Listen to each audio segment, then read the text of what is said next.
At my father's funeral, I never imagined I'd be locked out of a 30 million condo, my inheritance. As my husband dismissed my claims, I realized this was more than just property. It was a fierce battle for my voice and identity. Join me in reclaiming my father's legacy and uncovering shocking family secrets. If you're intrigued by this gripping tale of family drama and revenge, don't forget to subscribe to our YouTube channel for more stories that will keep you on the edge of your seat. My name is Clara, and I've always believed that life has a way of steering you into unexpected waters. As I stood outside the church, the scent of freshly cut grass mingling with the faint, sweet aroma of lilies, I felt a heaviness in my chest that I couldn't shake. Today was supposed to be a day of remembrance, a day to honor my father, who had passed away just a week ago. Instead, it felt like a storm was brewing just beneath the surface of my grief. The church was filled with familiar faces, family friends, distant relatives, and neighbors who had known my father for years. Their expressions were somber, eyes glistening with unshed tears. I felt a mix of anger and sadness. My father, a man who had lived his life with such vibrancy, was gone, leaving behind an aching void. As I made my way to the front, I caught sight of my husband, Mark, standing by the door. His dark suit looked sharp against the muted tones of the crowd, but his demeanor felt out of place. He was chatting with one of my father's old friends, a forced smile plastered on his face. I had always known Mark to be charming, but today his charm seemed hollow. "Clara," he said, walking over to me, "are you okay?" His voice was low, almost a whisper, but the concern felt insincere. "I'll be fine," I replied, trying to muster a smile. The service began, and I sat in the pew, listening to the words of the priest wash over me. I thought of my father's laughter, his stories that could light up any room, and the countless lessons he had taught me. But as the eulogies unfolded, I felt a deepening sense of loss, as if my father had not only left this world, but had also taken pieces of my heart with him. After the service, we gathered outside for the burial. The sky was a muted gray, a stark contrast to the vibrant colors of the flowers that surrounded us. As the casket was lowered into the ground, I felt a wave of despair wash over me. I reached for Mark's hand, seeking comfort, but he was already distracted, talking to another guest about business. "Clara," my mother called, pulling me from my thoughts, "I need to talk to you." There was a tension in her voice that made my heart race. I followed her to a quiet corner of the cemetery, away from the mourners. "Your father had something he wanted you to have," she said. "A condo, a 30 million condo. He thought it would be a good investment for you." "What?" I gasped, feeling a mix of shock and confusion. "A condo? I had no idea he even owned one." "I know it's a lot to take in," my mother continued, "but he believed it could provide you with security, especially now." Before I could respond, Mark appeared, his brow furrowed. "Clara, we really need to discuss our finances," he said, interrupting. "That condo sounds like a burden we can't afford." My heart sank. "It's not just a financial asset, Mark. It's a part of my father's legacy." Mark sighed, rolling his eyes. "I understand, but we need to be practical." As I watched him walk away, I felt an anger burn within me. Did he really think he could dictate what I should feel about my father's wishes? I took a deep breath, trying to calm my racing thoughts. Today was about honoring my dad, but it was also the beginning of a battle I hadn't anticipated. The days following the funeral felt like a blur. I moved through my routine in a daze, waking up each morning to the same empty ache where my father's presence used to be. Mark, ever the pragmatist, insisted we meet with a financial advisor to discuss the condo. As I sat at the dining table, papers strewn about, I couldn't shake the feeling that Mark was more interested in the financial implications than in honoring my father's memory. "Clara, we need to think about this logically," Mark said, his voice clipped as he pointed to the numbers on the page. "We can't just take on a property like that without considering the costs." I felt my frustration boil over. "It's not just about money, Mark. It's about what my father wanted for me," I shot back, my heart racing. "He believed in the security that condo could provide. It was his way of caring for me, even after he's gone." Mark leaned back in his chair, crossing his arms. "And what if it's a financial burden? We can't afford to be sentimental about this." Tension hung in the air, thick and suffocating. I pushed my chair back, the scrape against the floor echoing in the silence. "I need some air," I muttered, escaping the stifling atmosphere. Outside, the sun was shining brightly, but I felt anything but warm. I took a deep breath, trying to clear my head. The condo was more than just a property. It was a connection to my father. It was a place where I could hold on to his memory and feel his presence in the walls. Determined to reclaim what was rightfully mine, I resolved to visit the condo the next day. I needed to see it for myself, to feel the space my father had chosen for me. The following morning, I drove to the high-rise building nestled in the heart of the city.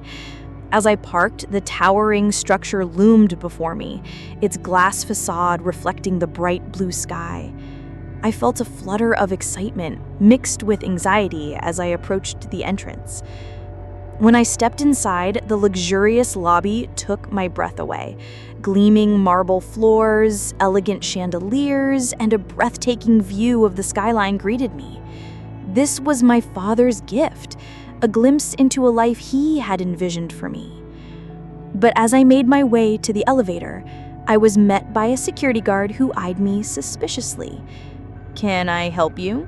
he asked, his tone cautious. "I'm here to see the condo. I'm Clara, the owner." He raised an eyebrow, clearly skeptical. "Do you have any identification?" I fumbled through my bag, retrieving my ID. After a moment's hesitation, he nodded and gestured for me to proceed. "Just sign in here."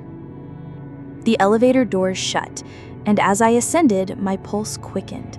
I was about to step into my father's world, a place he had carefully curated for me.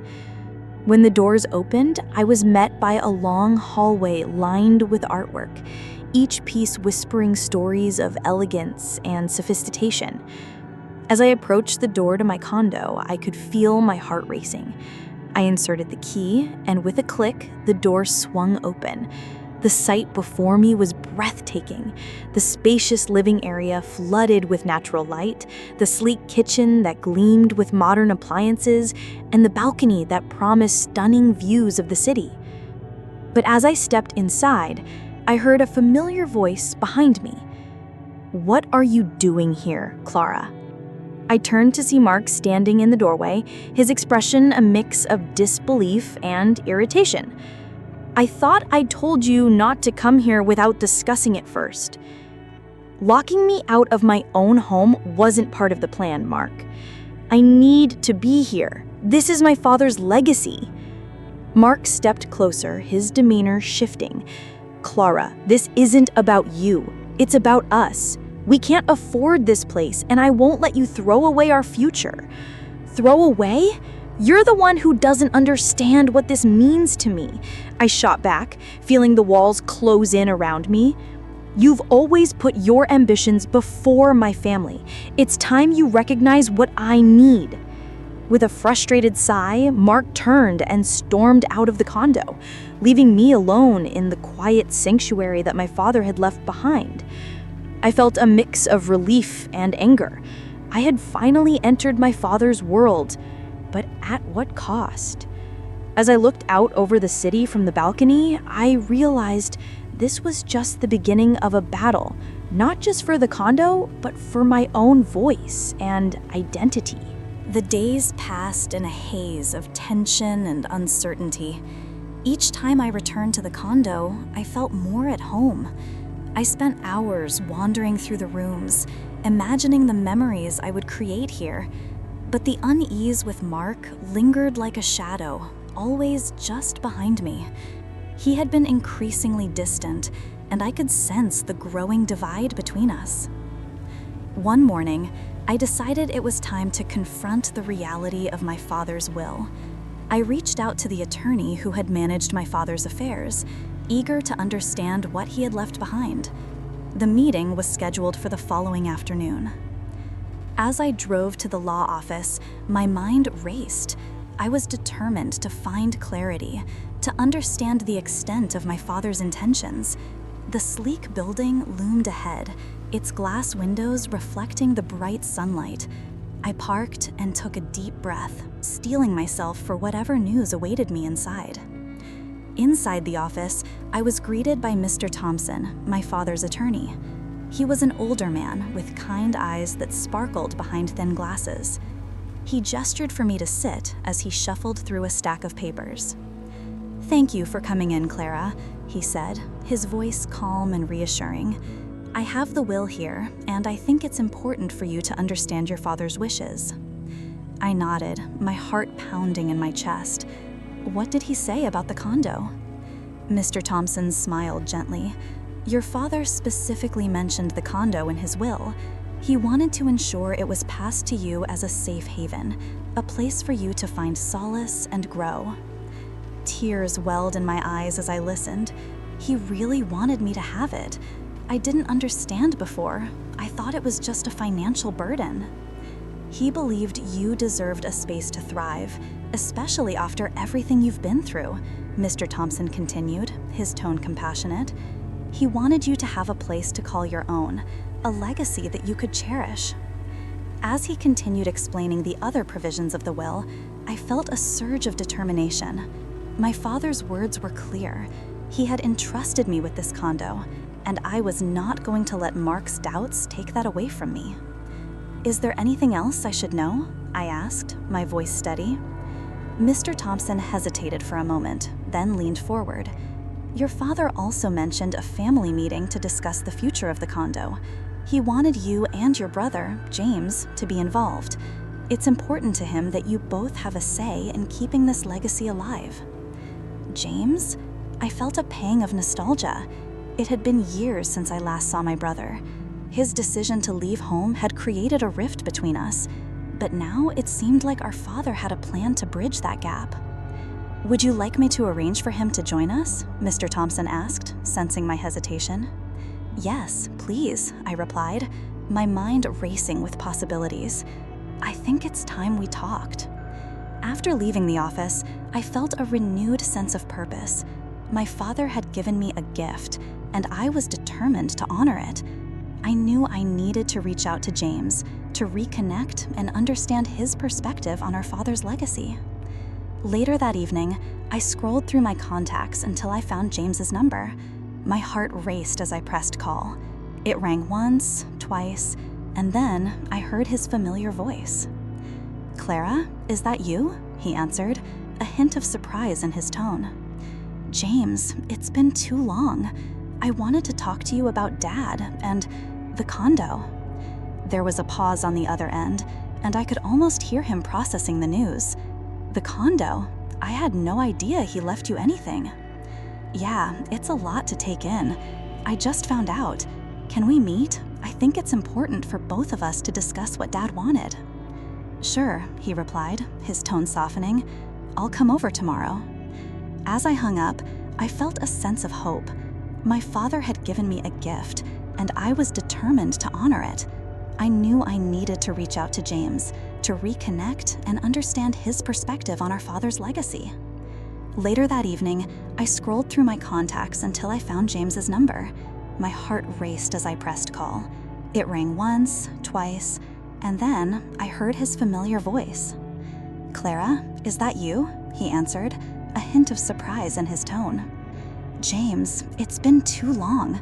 I wanted to talk to you about Dad and the condo." There was a pause on the other end, and I could almost hear him processing the news. "The condo? I had no idea he left you anything." "Yeah, it's a lot to take in. I just found out. Can we meet? I think it's important for both of us to discuss what Dad wanted." "Sure," he replied, his tone softening. "I'll come over tomorrow." As I hung up, I felt a sense of hope. My father had given me a gift, and I was determined to honor it. I knew I needed to reach out to James, to reconnect and understand his perspective on our father's legacy. That night, I lay awake in the condo, staring up at the ceiling. The soft hum of the city outside filled the silence, and I felt a flicker of peace. I was finally taking control of my life, and it felt empowering. Tomorrow would be a new beginning, not just for me, but for James and our family as well. The next day dawned bright and clear, the sun streaming through the floor-to-ceiling windows of the condo. I felt a mix of anticipation and anxiety as I prepared for James's arrival. This was our chance to reconnect, to honor our father's memory together, and I didn't want to squander it. I spent the morning tidying up the place, dusting off the surfaces and arranging the furniture to create a warm, inviting atmosphere. The condo felt like a blank canvas, waiting for new memories to be painted across its walls. I brewed a pot of coffee, hoping the familiar aroma would help ease the tension in my stomach. When the doorbell rang, I took a deep breath and opened the door to find James standing there, a smile breaking across his face. He looked different, older perhaps, but still the same free spirit I remembered. His hair was longer, tousled, in a way that suggested he hadn't spent much time worrying about appearances. "Clara!" he exclaimed, pulling me into a warm hug.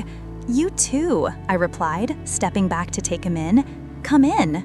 As he stepped inside, I could see the awe in his eyes as he took in the luxurious surroundings. "Wow, Dad really did well for himself," he said, glancing around.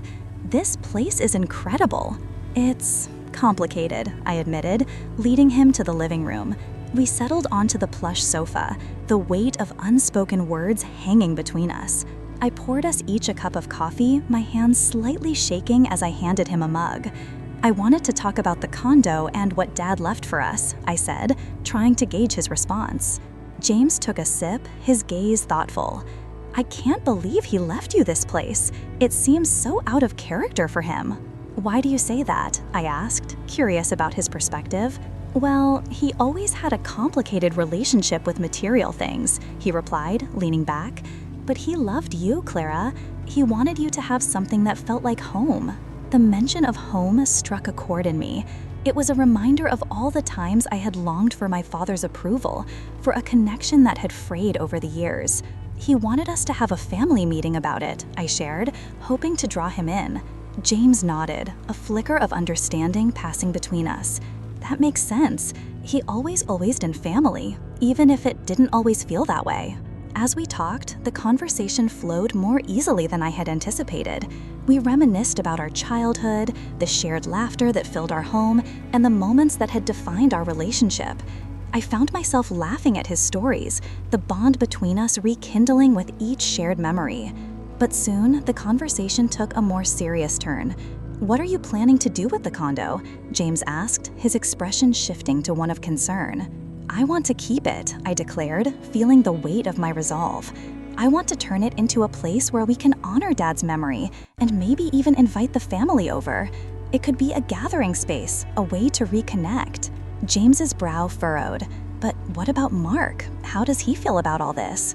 I hesitated, the mention of Mark causing a knot to form in my stomach. "He doesn't agree. He thinks it's a financial burden, and he's been dismissive of what this place means to me." "Clara, you deserve to fight for this," James said, his tone earnest. "If this is what Dad wanted for you, then you shouldn't let anyone take that away from you." His words ignited a fire within me. "You're right. I need to stand up for myself. I'm tired of being sidelined." As we continued to talk, I could feel the walls shifting between us, the barriers that had kept us apart slowly crumbling. James shared his experiences since leaving home, the struggles he had faced, and the lessons he had learned. I realized that despite the years apart, we were still bound by our shared history, by the love our father had instilled in us. By the end of the afternoon, I felt a renewed sense of hope. James and I had begun to rebuild our relationship, and I knew that together we could honor our father's legacy in a way that would make him proud. As he prepared to leave, I felt a mixture of sadness and excitement. "Let's do this again soon," I said, giving him a warm hug. "I want us to be a family again." "Absolutely," he replied, a smile lighting up his face. "I'll be here." After he left, I stood in the empty condo, gazing out at the city skyline. The sun was beginning to set, casting a warm glow across the room. For the first time in a long time, I felt a sense of belonging wash over me. I was ready to fight for my father's legacy, ready to reclaim my voice. The following days were a whirlwind of emotions. James and I exchanged texts, planning our next steps for the condo, while I tried to navigate the growing tensions with Mark. Each time I returned to the condo, I felt more at peace, but the shadow of Mark's disapproval loomed large over my heart. On the night before our family meeting with Mr. Thompson, I decided it was time to confront Mark about the condo once and for all. He had been distant, retreating into his work whenever I brought up the space that was becoming so important to me. I needed him to understand that this wasn't just about money, it was about my father's legacy, our family. As I walked into our shared apartment, I found Mark hunched over his laptop, the blue light casting shadows on his focused face. "Hey," I said, trying to keep my tone light. "Can we talk?" He glanced up, irritation flickering in his eyes. "Is this about the condo again? Because I really don't think we should waste our time on." "Please, just hear me out," I interrupted, feeling the heat rise in my chest. "This is important to me. It's not just a property, it's a piece of my father's legacy." Mark closed his laptop, sitting back in his chair. "Clara, I get that it's sentimental for you, but we can't afford to be emotional about this. We need to think practically." "Practicality doesn't mean ignoring my father's wishes," I shot back, my voice rising. "He wanted me to have this place. He believed it would give me a chance to find my footing, to create a life for myself." Mark's expression hardened. "And what about us? What about our future? You're willing to throw that away for a condo?" I felt my heart pounding in my chest. It's not about throwing anything away, it's about claiming what's mine. My father wanted this for me, and I will not let you take that away from me. "Clara, you're being unreasonable," he said, his tone shifting to a more condescending pitch. "You're letting your emotions cloud your judgment." "Emotions?" I echoed incredulously. "This is my life we're talking about.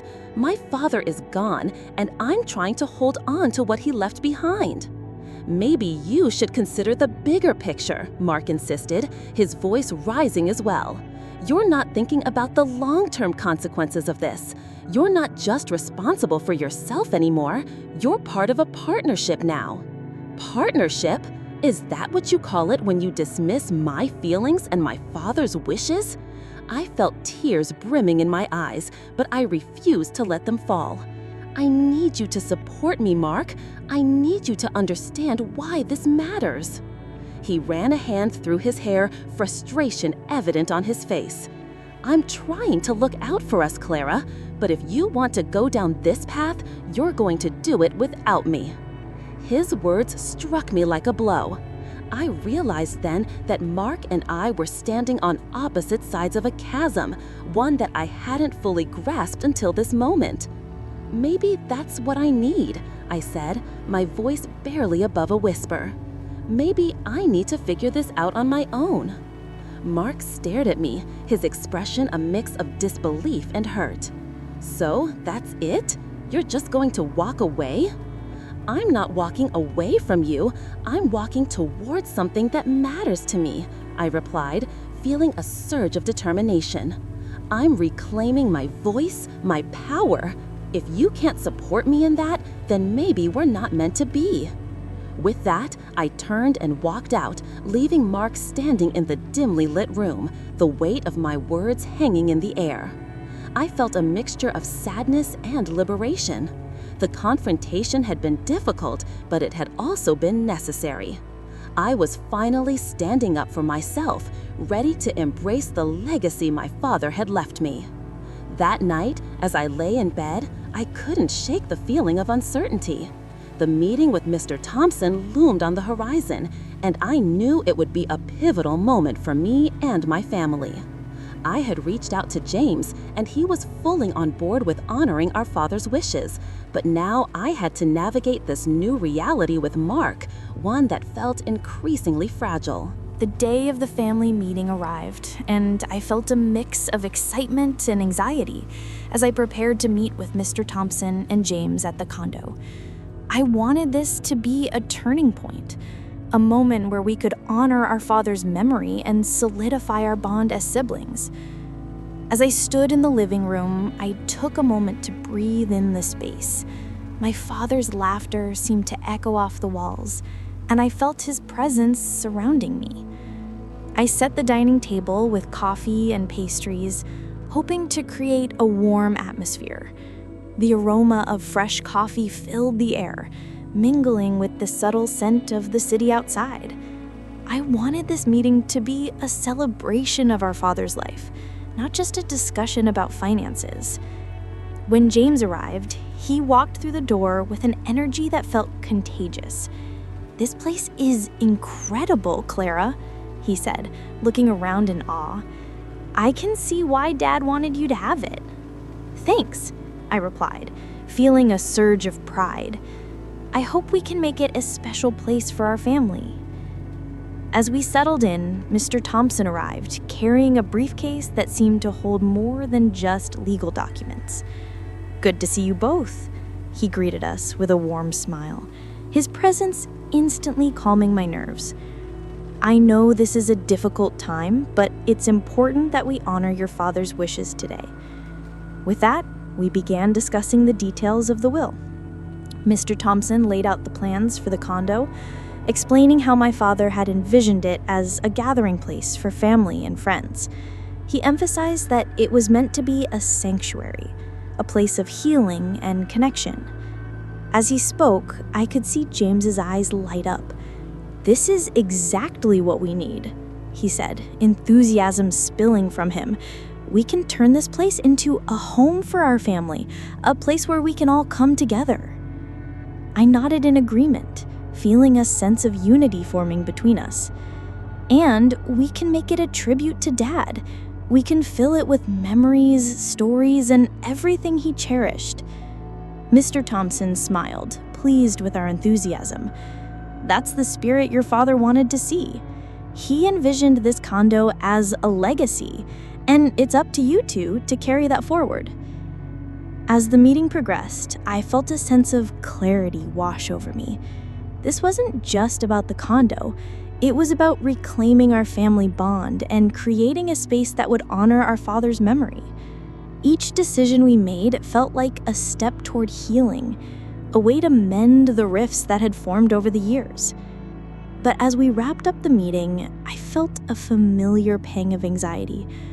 "What about Mark?" I asked, my voice trembling slightly. "He doesn't understand what this means to me." "Clara," James said, placing a reassuring hand on my arm, "this is your decision. You need to do what feels right for you. If Mark can't support you in that, then maybe it's time to reassess what that partnership means." His words resonated with me. I had spent so long trying to please Mark, but now I realized that my father's legacy was worth fighting for. I needed to stand strong, even if it meant making difficult choices. "Thank you, both of you," I said, my voice filled with gratitude. "This means everything to me." As we prepared to leave, Mr. Thompson handed me a copy of the will, along with the keys to the condo. "These are now officially yours, Clara. Take good care of it." I held the keys tightly in my palm. This was my father's gift, and I was ready to embrace it fully. After James left, I lingered in the condo, the silence wrapping around me like a warm blanket. I could almost hear my father's voice encouraging me, reminding me to be brave. I knew I had a long road ahead, especially when it came to Mark, but I felt a renewed sense of purpose. As I stood on the balcony, gazing out at the city skyline, I made a silent promise to my father. I would honor his memory, create a home filled with love, and build a future that would make him proud. I was ready to face whatever came next.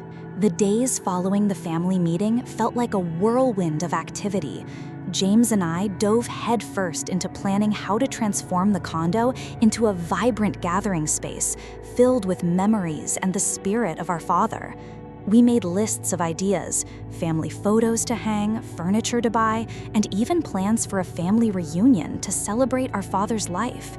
For the first time in years, I felt genuinely excited about the future. However, the shadow of my confrontation with Mark loomed over me like a dark cloud. I knew I couldn't avoid him forever. I had decided to have one final conversation, to lay everything on the table and see if there was any way to salvage our relationship.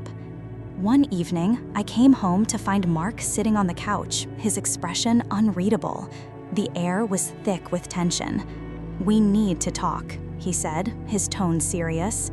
"Agreed," I replied, taking a deep breath as I sat across from him. "I think we should discuss the condo." "Let's cut to the chase," he said, leaning forward. "I heard you had a meeting with your brother and the attorney. What's going on?" I felt my heart race, but I forced myself to stay calm. "We discussed my father's wishes regarding the condo.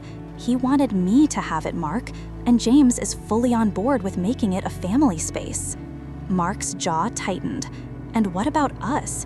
You're willing to put all your energy into this place instead of our marriage? This isn't just about the condo, Mark.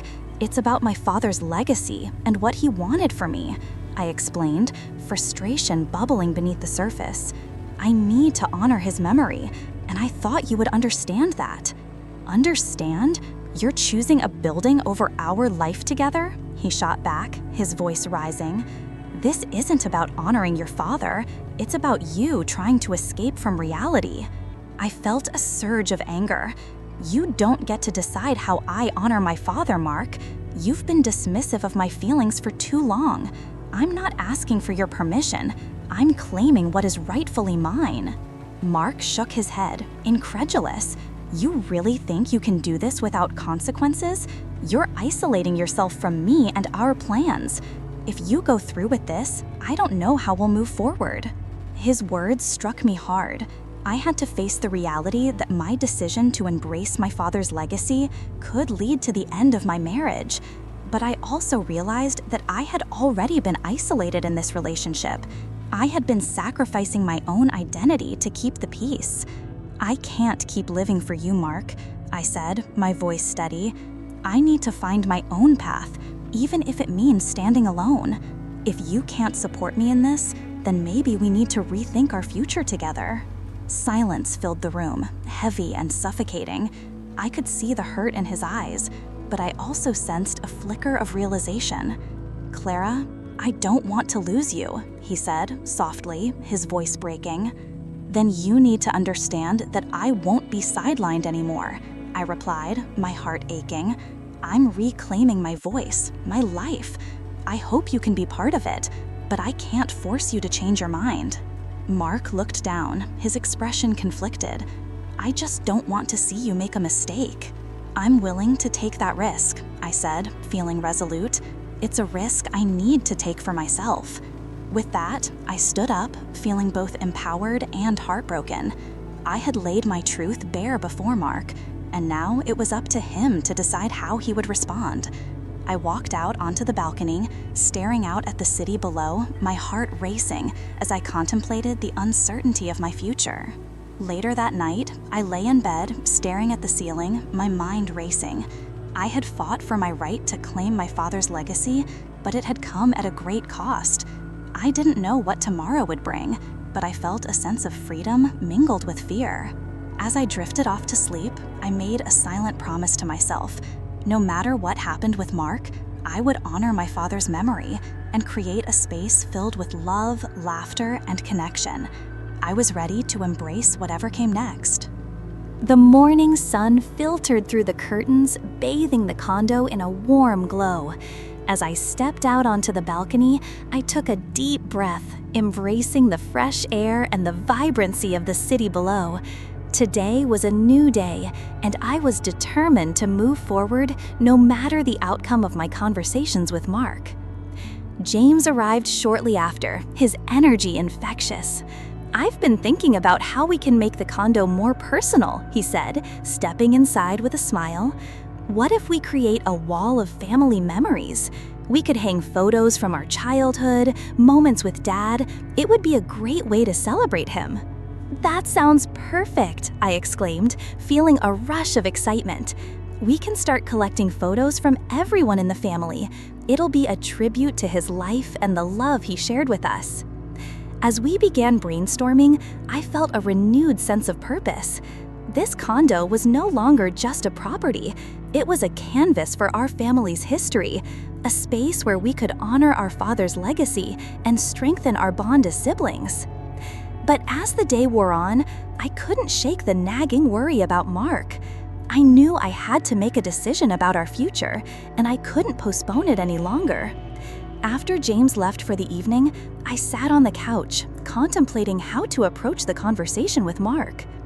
When he walked through the door later that night, I could tell he had been thinking too. The tension between us felt palpable, but I knew it was time to face the music. "Clara," he began, his voice low, "I've been reflecting on what you said. I realize I've been selfish, and I'm sorry for dismissing your feelings." I felt a glimmer of hope, but remained cautious. "Thank you for saying that, Mark. I appreciate it, but we have a lot to work through." "I want to support you," he continued, his eyes earnest.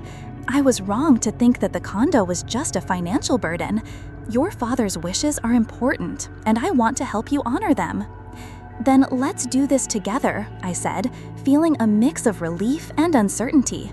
"But I need to know that you're fully on board with it. This isn't just about the condo, it's about us too." Mark nodded, his expression softening. "I want to be part of this. I want us to be a team again. I don't want to lose you." As we talked, I could feel the walls between us beginning to crumble. We discussed how we could blend our lives with my father's legacy, how we could make the condo a place not just for memories, but for new beginnings. "I was thinking," I said tentatively, "maybe we could have a family gathering here, invite everyone over to celebrate Dad's life. It could be a way to bring everyone together, to reconnect." Mark looked thoughtful. "I think that's a great idea. It'll show our family that you're serious about this place and your father's wishes, and it'll be a chance for us to start fresh." With that, a sense of hope blossomed between us. We began planning the gathering, reaching out to family members and friends, sharing stories and memories that would fill the condo with laughter and love. As the day of the gathering approached, I felt a mix of excitement and nerves. I wanted this to be a celebration, a tribute to my father that would honor his memory, while also allowing us to forge new connections. When the day finally arrived, the condo was alive with energy. Family members trickled in, bringing food, laughter, and stories that filled the air. As I looked around, I saw James chatting with relatives, sharing memories, and I felt a warmth spread through my heart. As the sun began to set, casting a golden glow across the room, I gathered everyone in the living room. "Thank you all for being here today," I started, my voice trembling slightly. "This is a special place, one that my father wanted me to have. I hope we can fill it with love, laughter, and memories that will last a lifetime."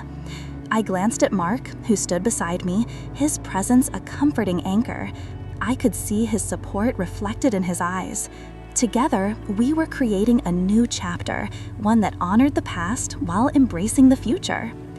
As the evening unfolded, laughter echoed through the halls, filling the condo with warmth.